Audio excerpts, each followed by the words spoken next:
We are continuing with June 2013. In number 16, you've seen this question in all the regions we've done so far. The correlation, a strong correlation. This is your correlation coefficient.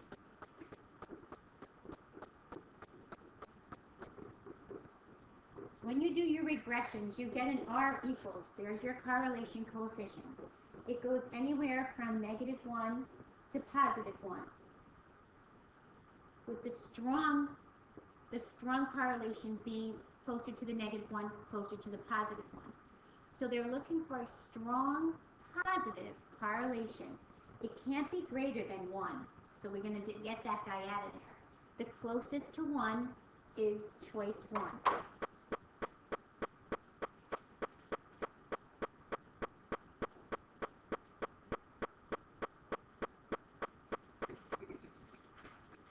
Number 17 asks about a permutation. Remember, for P, permutation, order matters. Now the way they set this up is you begin at 6 and you go down 4 positions. 1, 2, 3, 4. 6, 5, 4, 3. And you multiply these. So for the first one, how many 4-digit IDs can be formed by these 6 digits would correspond to this. This is your 6 things taken 4 at a time. You don't want to use a committee because this is order does not matter. And how many different outfits by your 6 shirts and your 4, this is your counting principle.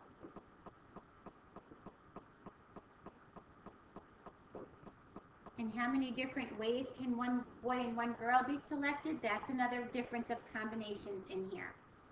So the one where order mattered was your ID numbers.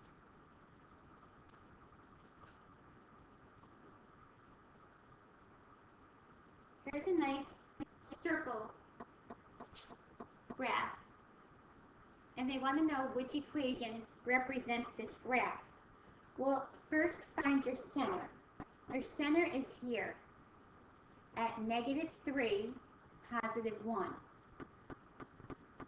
Now your circle formula fits this,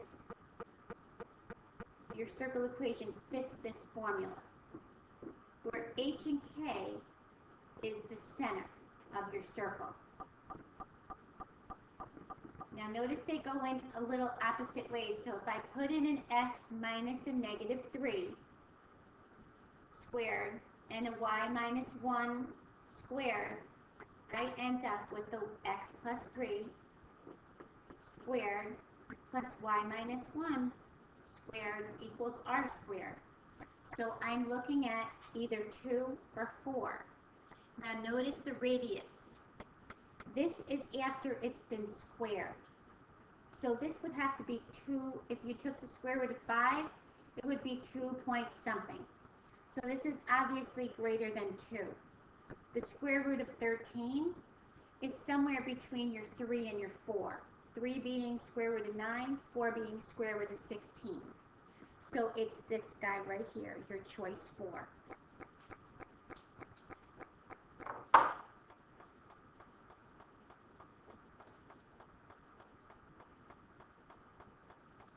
Number 19 uses the imaginary number. The imaginary number is your I, which is, I is the square root of radical -1. Now, they give you something to substitute into this. If x is 3i, there's my x, and y is 2i, and you're squaring it, there's my y, and z is m plus I, you notice you're going to be multiplying these. Order of operations says square first. So 3i times square both, raised to the power, 4i squared times m plus I. Now, your I squared is -1. If it helps you, do this on the side. and even put this in your calculator. I to the 0 is 1. I to the 1, I. I squared, -1, -I. Your I squared is -1, so you're multiplying this by -4. Because this has more than one term, we're going to wait till the end to distribute. So we're going to multiply these.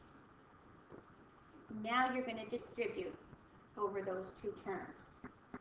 So you're going to get -12im minus 12I squared. Again, I squared is -1. You're multiplying this. So -12mi, you put it the m first, plus 12. And that lines up to choice 3 because they just reversed these.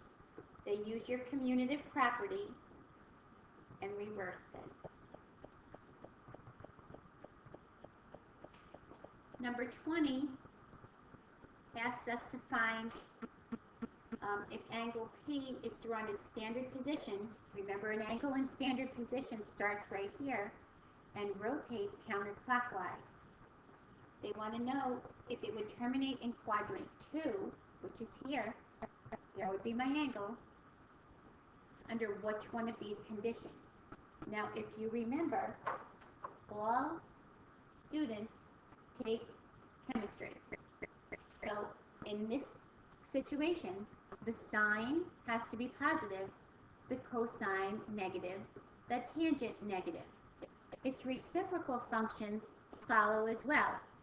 Cosecant positive, secant negative, cotangent negative. So you look for the one that matches up to those. And you find number 3. Cosecant positive, greater than 0 is positive. Think of your number line. Less than 0 is negative. And cotangent negative.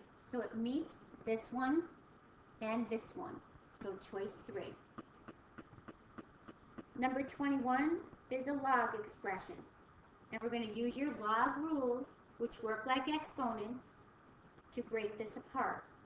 Now, in exponents, when we're multiplying like bases, we added our exponents.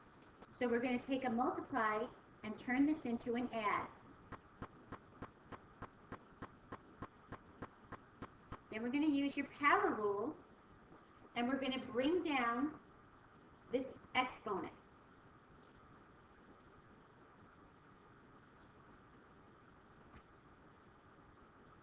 Technical difficulty, sorry. Coming back up. Okay, I'm going to bring down this exponent. So log 4 plus 2 log m. Okay, and you're going to see that's choice 3.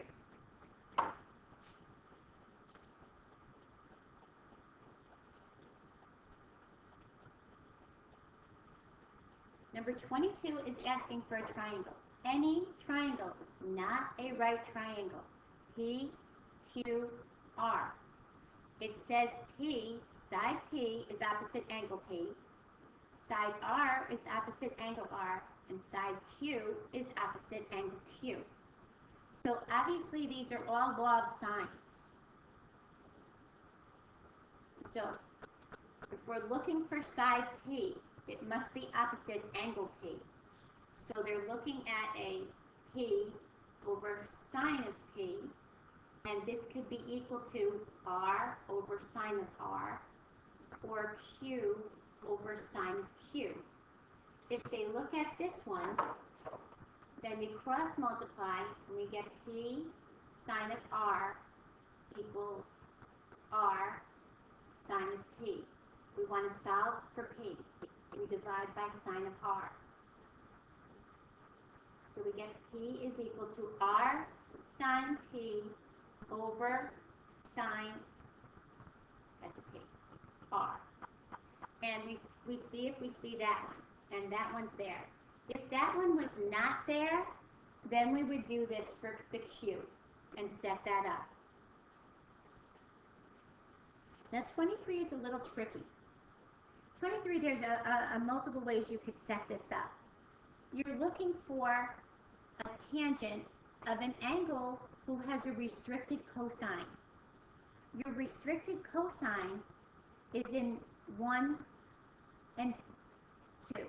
Because remember, your cosine curve goes like this. So your restricted cosine curve is 1 and 2. They took the positive, so they're looking at quadrant 1. So therefore the tangent will also be positive. Now they're saying that the cosine of this angle will have a tangent of this. Now if you catch this, they actually rationalized this one. So your tangent is y over x. So if you fill this out, you'll know that that's a 2. So now if you're looking for your cosine is x over r. Therefore k has to be 2. Another way you could do this is look for the angle whose tangent is this. That will give you your angle of 30. And then you could always set up your triangle with a 30 if you didn't recognize that. And that would help you there as well. Get back to where you wanted to be. Remember to know your two special triangles.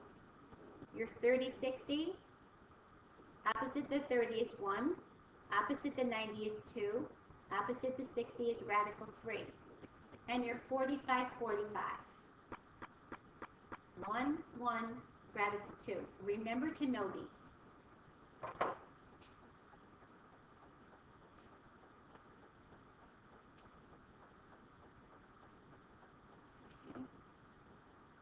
Number 24, and we see this in almost every region, is an expression using negative exponents. Remember that your negative exponent, 2 to the negative 1, always try a simple one, because once you find the rule for a simple one, you apply it to a complex one. If you put that in your calculator, you would see 0.5 or 1/2, and then it's to the positive. So it causes us to take the reciprocal. When we use a fraction, any negatives will go to the opposite side. So this negative will come down here and be x squared. So this is a good way to start. Keep your 2, bring your x squared down, bring your y squared down. And the denominator is the 4, and the y to the 5th is going to go up on top. Now from here, you can reduce. 2 goes into 4 2 times, that stays on the bottom. Your x squared stays on the bottom. And your y, 2 comes out of 5 3 times. So you're left with y cubed over 2x squared. The easiest way to do that is to take your negative exponent and use its reciprocal. And then look at all the rules of dividing. This one, again, they were looking for a conjugate, and sometimes, you know, we put conjugates in your calculator, they come out nicely, but not when they use all variables. So you're going to have to find your conjugate, which takes the denominator and uses the opposite operation. So it's going to take the conjugate of x times x plus radical x. So it's going to multiply by this. Now, and we don't care about the top, we just care about the bottom right now. Just look at the bottom conjugate. We're going to have to multiply the numerator and the denominator by the conjugate of its denominator. So I'm going to bring it over here, give me more room. Multiply top and bottom by the same thing. It's not an easy task, especially since you have all variables. This is not bad, the denominator, because you can take the shortcut. They're perfect squares. First term minus last term. Slide the top over before you distribute this. Factor out an x at the bottom. And now you can see we can take out the factor of x before you distribute. Otherwise, you're going to distribute and factor back out again. So we are left with this. which is, if you take a look at this, this is your choice 4. There's nothing to solve. It's still an expression, but we rationalized your denominator this way.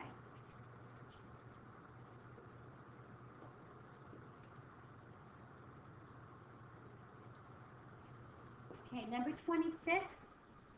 This one is also a little trickier. You're looking for a ratio. So you know you're multiplying, and let's break this down one step at a time. You're multiplying 1 over 64 by something times something to give you negative 3 over 32. So since we're multiplying, let's back this up. Let's take this and divide by 1/64. Find out what we multiplied by. Your rules, and you can do this in your calculator with your fraction rule, or you can use your rule, keep, change it to a multiply, flip it over. This is going to reduce to 2. This will give you negative 6. So you're looking for a negative 6. They're all negative. And we can get rid of your negative 3's. Then take the next step.